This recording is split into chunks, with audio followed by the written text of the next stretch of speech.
திருவள்ளூர் மாவட்டம் திருத்தணி அருகே தீபாவளி நாளிலும் குடிநீர் கேட்டு காலி குடங்களுடன் தேசிய நெடுஞ்சாலையில் மறியலில் ஈடுபட்ட மக்களால் போக்குவரத்து பாதித்தது.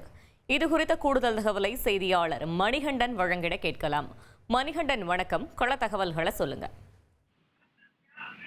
வணக்கம். திருவள்ளூர் மாவட்டம் திருத்தணி அருகே முருங்கப்பட்டு கிராமத்தில் 500க்கும் மேற்பட்ட குடும்பத்தினர் வசித்து வருகின்றனர். இவர்களுக்கு ஊராட்சி நிர்வாகம் சார்பில் பைப் லைன் அமைக்கப்பட்டு குடிநீர் விநியோகம் செய்யப்பட்டு வருகிறது.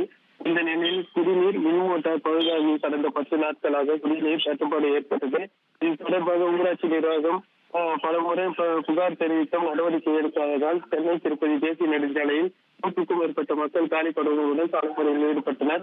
பின்னர் தகவல் அறிந்து வந்த போலீசார் மறியலில் ஈடுபட்டவர்களிடம் பேச்சுவார்த்தையில் ஈடுபட்டனர். சாலை மறியலில் கைவிட கேட்டு கொண்டனர். ஆனாலும் தொடர்ந்து மறியலில் ஈடுபட்டதால் போலீசார் மற்றும் மறியலில் ஈடுபட்டவர்களிடம் தள்ளுமுடி ஏற்பட்டது.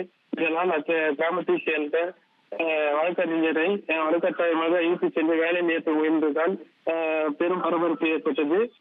இதனால் சுமார் 1 மணி நேரம் போக்குவரத்து நெரிசல் ஏற்பட்டது. தீபாவளி நாளில் குடிநீர் கேட்டு கிராம மக்கள் காலி தடங்களுடன் தேசிய நெடுஞ்சாலையில் சாலை மறியலில் ஈடுபட்டதால் பெரும் பரபரப்பை ஏற்படுத்தியது.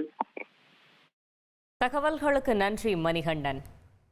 2,62,00,000த்திற்கும் அதிகமான மக்களின் உள்ளங்களை வென்ற தந்தி டிவியின் டிஜிட்டல் தளங்கள். 1,23,00,000 யூடியூப் சப்ஸ்கிரைபர்ஸ், 46 லட்சம் ஃபேஸ்புக் ஃபாலோவர்ஸ், 23 லட்சம் இன்ஸ்டாகிராம் ஃபாலோயர்ஸ், 23 லட்சம் எக்ஸ் ஃபாலோவர்ஸ், 11 லட்சம் தந்தி ஆப் டவுன்லோட்ஸ், 35 லட்சம் வெப்சைட் மந்த்லி ஆக்டிவ் யூசர்ஸ். அசுரபலம் கொண்ட எங்கள் டிஜிட்டல் கரங்களில் உங்கள் விளம்பரங்களை சேர்க்க வாட்ஸ்அப் பண்ணுங்க. 8939888378. Email advttanditv@dttv.in.